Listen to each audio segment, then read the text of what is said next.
the 50th anniversary of Lodge Perfect, number 583, United Grand Lodge of New South Wales, in the presence of the most worshipful Grand Master. The Freemasons was once the largest and best-known men's organisation in the world. Indeed, once upon a time in Australia, almost everyone had a father, grandfather or uncle in the Masons. But over the years, the pomp and ceremony, the secret handshakes and rituals have been laughed at, sent up, frowned upon and deemed downright suspicious. You do tend to think, what a funny bunch of people. They wear those funny aprons and they have their collars and they have their regalia and they do funny claps. So what does this silent band of brothers actually do? Are they even viable anymore? If so, who belongs and why? With the odds stacked against them, how are Freemasons planning to survive in the 21st century?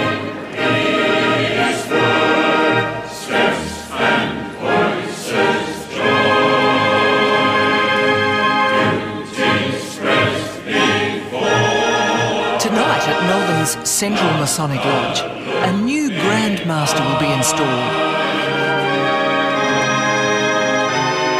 It only happens once every 2 years, and for a fraternity famous for its secret rituals, this is a rare public ceremony. Most worshipful Grand Master, I present to you Brother Vaughan Ellsworth Werner for installation as Grand Master for the ensuing 12 I thought it the most humbling experience that I've ever had in my life, quite candidly, because I'd been chosen by my 14,000 fellow brethren to become their leader for the next 2 years. Right Worshipful Brother Vaughan Ellsworth Werner has been installed Most Worshipful Grand Master and call upon you to greet him with grand honours 9 times. The grand installation ceremony is certainly about pageantry and spectacle, but it also does invoke a certain sense, as most Masonic ceremonies do, of something divine. In Freemasonry is a very traditional organisation with a very proud history, and it continues to honour a great level of formality as well. But what's behind the pomp and ceremony? And what's in it for men today? Freemasonry isn't easily explained. It is a way of life, and you actually learn on your way through Freemasonry, and you're continually learning. Freemasonry claims to teach men moral and social virtues, and it does so by using the symbolism of the medieval building trade it grew out of. The stonemason, the most common tools were the square and the compasses. And the square has been used in everyday language about talking about being on the square with other people. And that comes directly out of Freemasonry, and in turn that comes out of the tools of the stonemason. The level is another example. Being on the level with one another is a term that's come directly out of the tools of the stonemasons adapted by the Freemasons to how to lead your life. Freemasons arrived in Australia with the first fleet, and the first lodge opened in Sydney in 1820. Its membership peaked at 330,000 after World War II. By 1955, 1 in 16 Australian men was a Freemason. When the men came back from the war and they had their experiences in war and in lodge when in camp or in prison camp, they wanted to relive some of that with their mates after they came home. So I think it was an opportunity for ex-servicemen to get back together again and to reminisce about their wartime experiences and how it was. Today, there are only 45,000 Freemasons in Australia. Gary Sayed represents the new face of Freemasonry. He's Muslim, from a Lebanese background, and he joined when he was just 29. Well, the biggest role it plays in my life is my ability to partake in something which has structure, and I've learned a lot of skills from it. But it wasn't until I joined that I realised there was much more philosophical, much more meaning behind it. One night a month, he puts on his best shirt and tie, packs his apron into a little black bag, and heads off to lodge. For me, Freemasonry taught me about honesty, about truth, and how to conduct my daily life. It's very important. It's not about pursuing goals without substance. It's about ensuring that your conduct is such that you become an example to men in society. Very important to conduct yourself with honesty. Freemasonry taught me that. Gary belongs to the Cedars Masonic Lodge in the Western Sydney suburb of Punchbowl. It's a new lodge he helped establish in 2008. All Masons. Its 80 or so members come from a wide range of backgrounds. Well, the ethnic makeup of the lodge is predominantly Middle Eastern men, and many of them are from Lebanon or were born in Sydney from Lebanese parents. And since the foundation of the lodge, we've been able to attract other men from different backgrounds, Greeks, Italians, Maltese, Bulgarian, and even an Englishman. And now we have initiated our first Australian from a Jewish background. Ladies, our guests and brethren, please rise and join me in a toast. The Queen. Traditions remain strong at the Cedars, but it's less formal than lodges of old.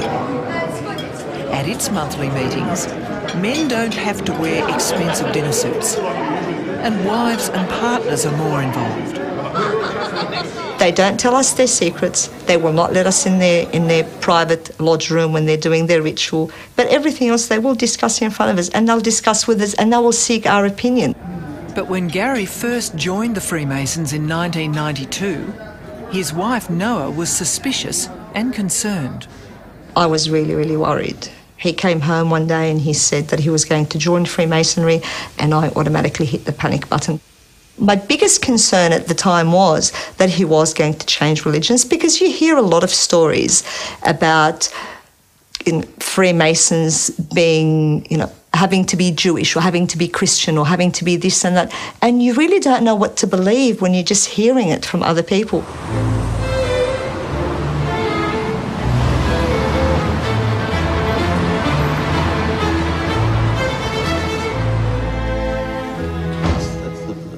In the heart of Sydney, it's open day at the United Grand Masonic Lodge of New South Wales, the biggest in Australia. In every Masonic, because one of the criteria for membership is that you must believe in a supreme being of some kind.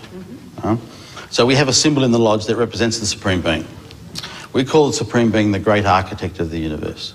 It starts with G. So it's a chance for Freemasons to explain their philosophy to outsiders, use the term God because some religions and to clear up common misconceptions. Freemasonry is certainly far from a religion. It is not.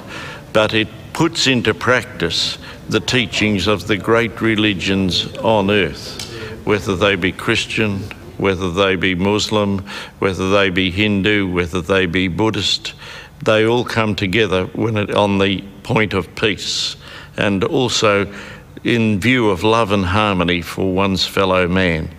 They all agree on those points, as does Freemasonry. And we don't mind what that supreme being is or what he calls it. It can be God, it could be Gaia, it could be whatever you like. As long as you have a belief that there is something up there that's guiding mankind. But in its heyday, most Freemasons were either Protestants or Jews. Catholics were forbidden by their church from joining. Within Masonry, all men are equal, but it was often seen as an old boys' network, helping to grease the wheels of business. There were times when certain companies favoured people who were Masons, and you would get on if you were in the right order in one of those organisations. That really doesn't happen anymore. Gary Sayed originally belonged to one of Australia's older established lodges. Its members were mostly over 60 and less open to change. Well, anything that I felt that could be used to improve what I considered that would be an improvement didn't receive a very good reception. Gary's wife Noah also objected to the old-style Freemasonry. Even today, some lodges don't encourage women to participate in social events. So what do we have here? If Freemasonry offers so many wonderful things, so many wonderful ways of enriching one's personality and educating a person down the right path, why don't they offer it to both male and female? Why should we exclude half of society? Over dinner. Noah's reservations didn't end there. And discovered any secrets, have you? No, any sublime I'm looking messages? everywhere. I can't find any secrets. I have read. Since the day that Gary became a Freemason, he has never revealed a single secret to me about Freemasonry. Never mind.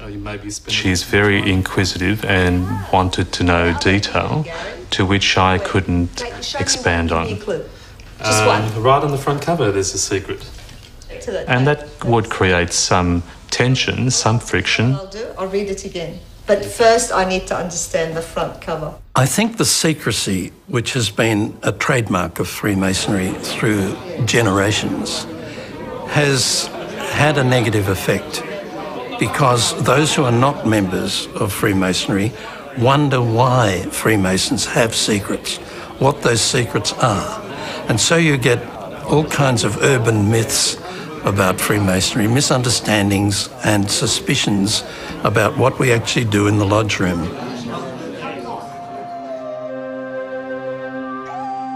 The Freemasons' secret handshakes and codes date back to the Middle Ages, to the stonemasons who built the castles and the cathedrals of Europe. The Freemasons base their story on stonemasons, and the stonemasons were formed, as were the plumbers and the carpenters of old, in guilds, in lodges. And what you would get is 50 or 60 men joining the craft of carpenters or stonemasons. And when they were apprenticed, they learned how to do their craft. They learned from the ground up from the other guys in the lodge. At that time, not many of them could read and write. And at that time, certainly, they would have jealously guarded their trade position by the code words, as you might term it, and the certain handshakes that identified them as being qualified to work at a certain level in a work structure. There are still some secrets in Freemasonry that we only openly discuss and talk about with one another, and we make no apologies for those. But it's very much the means by which we identify one another as being a true Freemason that we hold secret.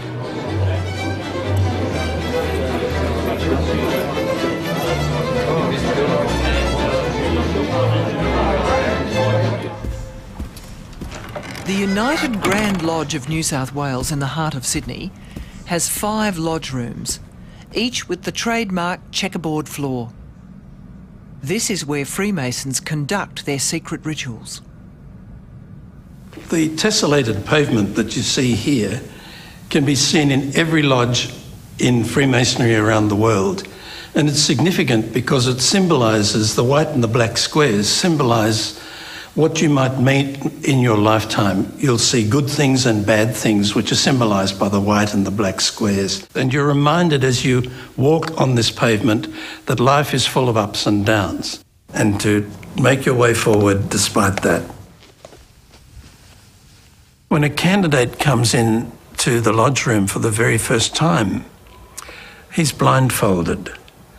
And people say, well, why would you do that? You're trying to explain what Freemasonry is about, and the guy comes in blindfolded. And it's part of the teaching that you come into Freemasonry knowing nothing. like a child comes into the world knowing nothing, and then the blindfold is taken off, and you understand that the people who are conducting the ceremony for you are doing it for a reason, are doing it because they believe this is going to be of great spiritual value to the candidate. And it is. It is something that people never forget. These men claim they are better men for being Masons. If they break the law of the land or do a brother down, they can be drummed out. Will be apron, heart and hand 3 times, last time hand and foot, taking the time from me. In its 190-year history, Freemasonry in Australia has included a surprisingly large and diverse range of members. Sporting heroes, captains of business and industry, 10 of Australia's 26 Prime Ministers were Freemasons. But Freemasonry has an image problem. Long regarded as old-fashioned, conservative and fuddy-duddy, it needs a makeover to survive in the 21st century.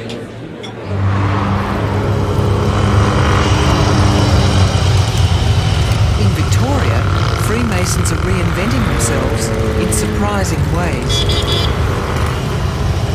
The guys which initially set up the club for the Victorian Masonic Motorcycle Association, they just had a passion for motorbikes, and by the fact that they were all Freemasons, it was just, great, let's get out together and ride our bikes, and that's really all it started off as.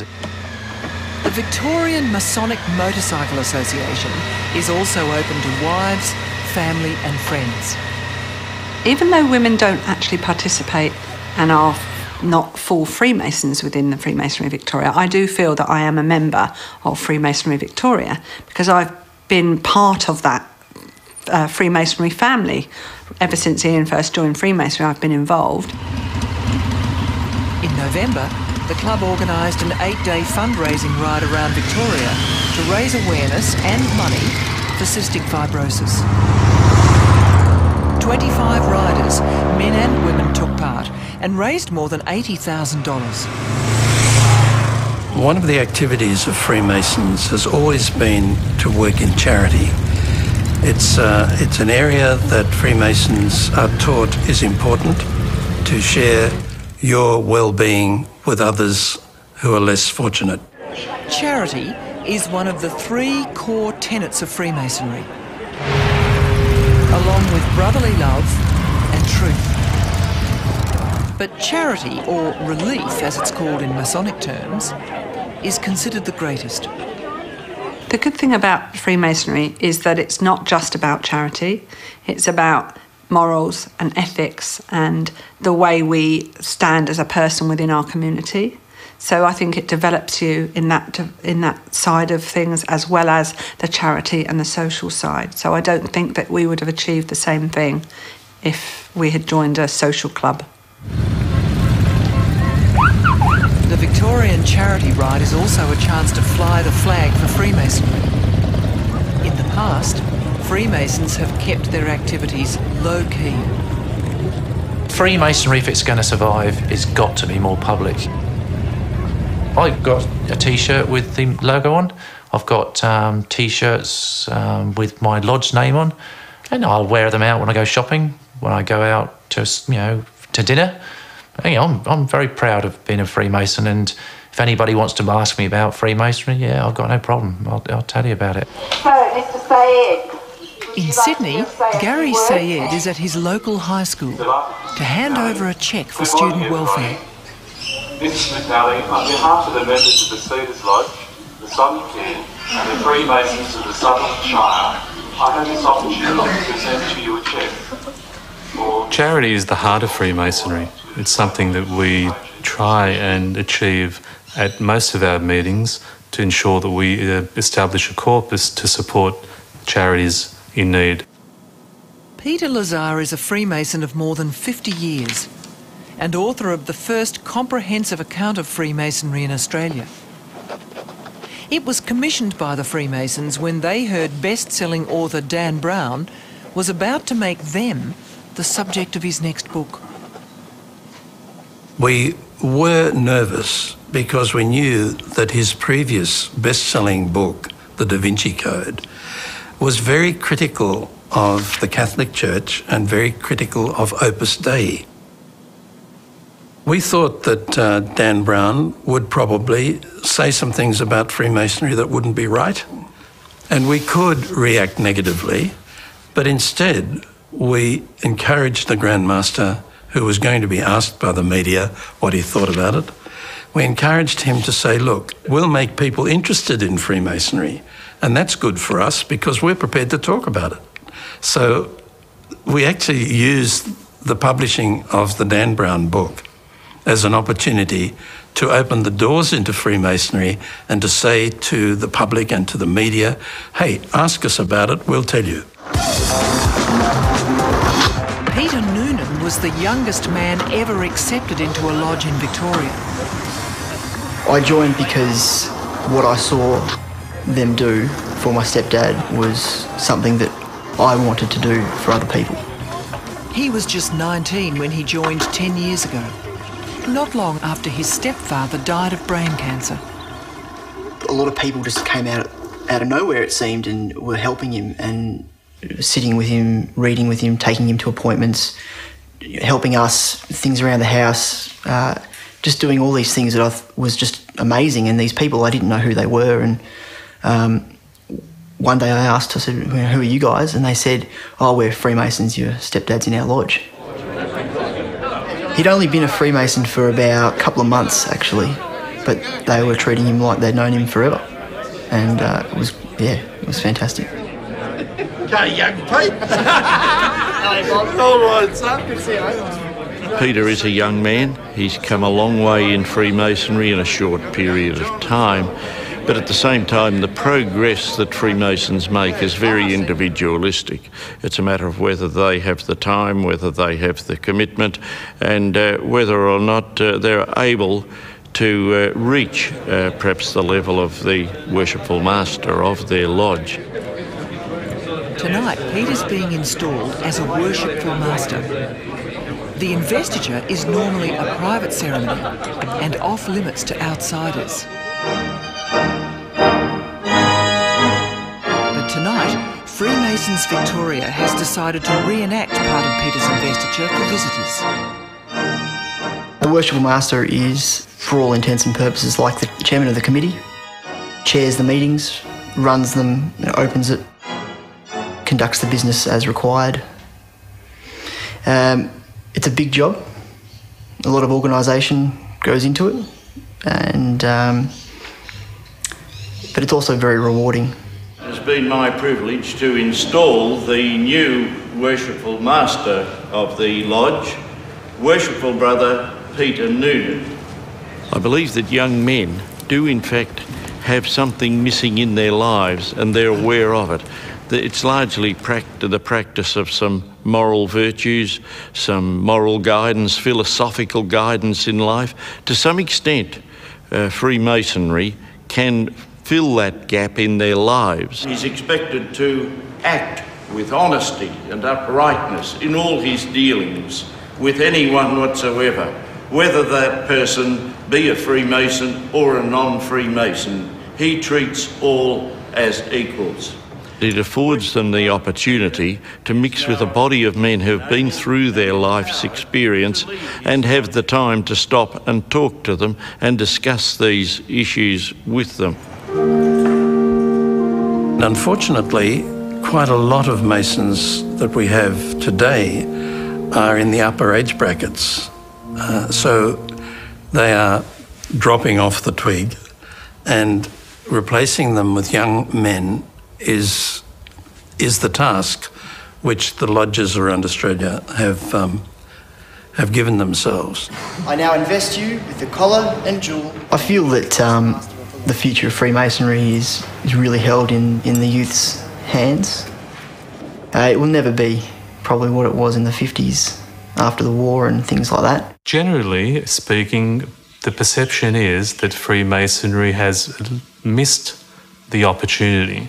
But from my experience and my relationship with the lodge that I'm a member of, it is not the case.